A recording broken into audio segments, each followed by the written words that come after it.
తిరుపతి జిల్లా రైల్వే కోడూరు మండలం చుట్టుగుంట గ్రామంలోని చేపల చెరువుపాట విషయంలో తనను మోసం చేశారని జనసేన పార్టీ క్రియాశీల కార్యకర్త దివ్యాంగుడు సాలసాక్షి సుధాకర్ ఆరోపించారు. ఈ మేరకు తిరుపతి ప్రెస్ క్లబ్ మీడియా సమావేశం నిర్వహించి తనను జరిగిన అన్యాయంపై వివరాలు వెల్లడించారు.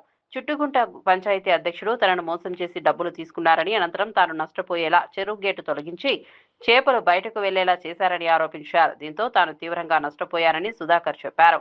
ఈ విషయంపై ప్రశ్నించినందుకు తనపై భౌతిక దాడికి పాల్పడ్డారని ఆరోపించారు. తాను దివ్యాంగుడిని, జనసేన పార్టీ క్రియాశీల కార్యకర్తగా ఉన్నానని చెప్పారు. నేను తిరుపతికి రావడం జరిగింది.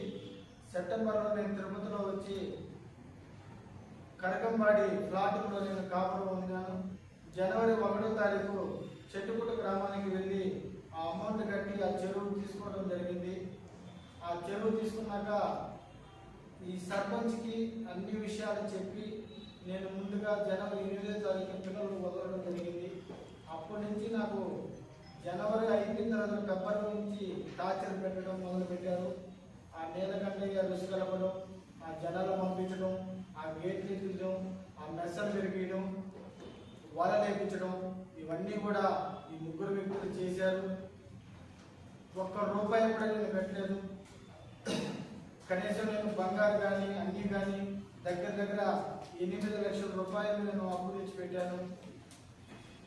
దాని ఇంట్రెస్ట్లు అయితేమి, కూలోలు అయితేమి, మళ్ళీ వలలు వేసిన అయితేమి అన్ని ఇబ్బందులు కలయి నేను నష్టపోయాను. ఈ నష్టానికి నష్టపరిహారం నేను కోరుతున్నాను. 2026లో నేను 1వ తారీఖు వెళ్ళి నేను ఫోన్పే చేశానండి. 10,000 కూడా ఫోన్పే చేశాను. తర్వాత ఏప్రిల్ 4వ తారీఖు ఆయగడ్డ ప్రెసిడెంట్కి 7,000 ఇవ్వడం జరిగింది. మరి ఈ చెరువులు పెట్టిన తర్వాత చేపలు బాగా రావడం జరిగింది. అయితే వచ్చే ముందు ఏం చేశారంటే నీలకంఠయ్య అనే వ్యక్తి 6 లక్షలు డిమాండ్ చేసి వాళ్ళందరినీ రుచి కలిపి ఆ చెరువు మీద పంపించడం జరిగింది. తూలు ఎక్కడం జరిగింది. తూలు ఎత్తితే చేపలన్నీ బయటికి వెళ్ళాయి.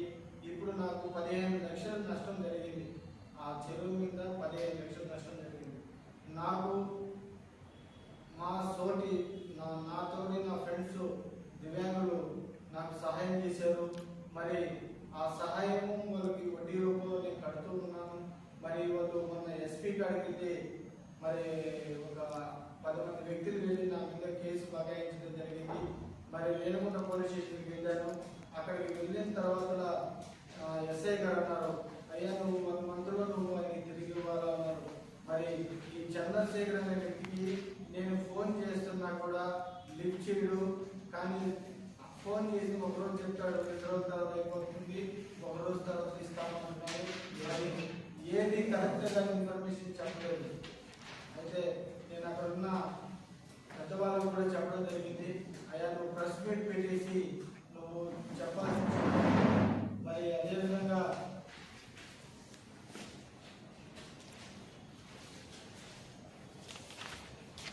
నేను డిప్యూటీ సీఎం దగ్గర కూడా వెళ్ళాను. ఆఫీస్ కాడికి వెళ్ళి నేను ఈ అర్జీ ఇవ్వడం జరిగింది. 20వ తారీఖు వెళ్ళాను. అయితే నా బాధలను చెప్పిన కూడా వాళ్ళు అయ్యగారు సార్ ఇస్తా ఉన్నారు కానీ రిప్లై లేదు. అలాగే సీఎం గారికి కూడా పెట్టాను. సీఎం గారు కూడా పెడితే మరి ఏది కూడా రిప్లై రాలేదు. తర్వాత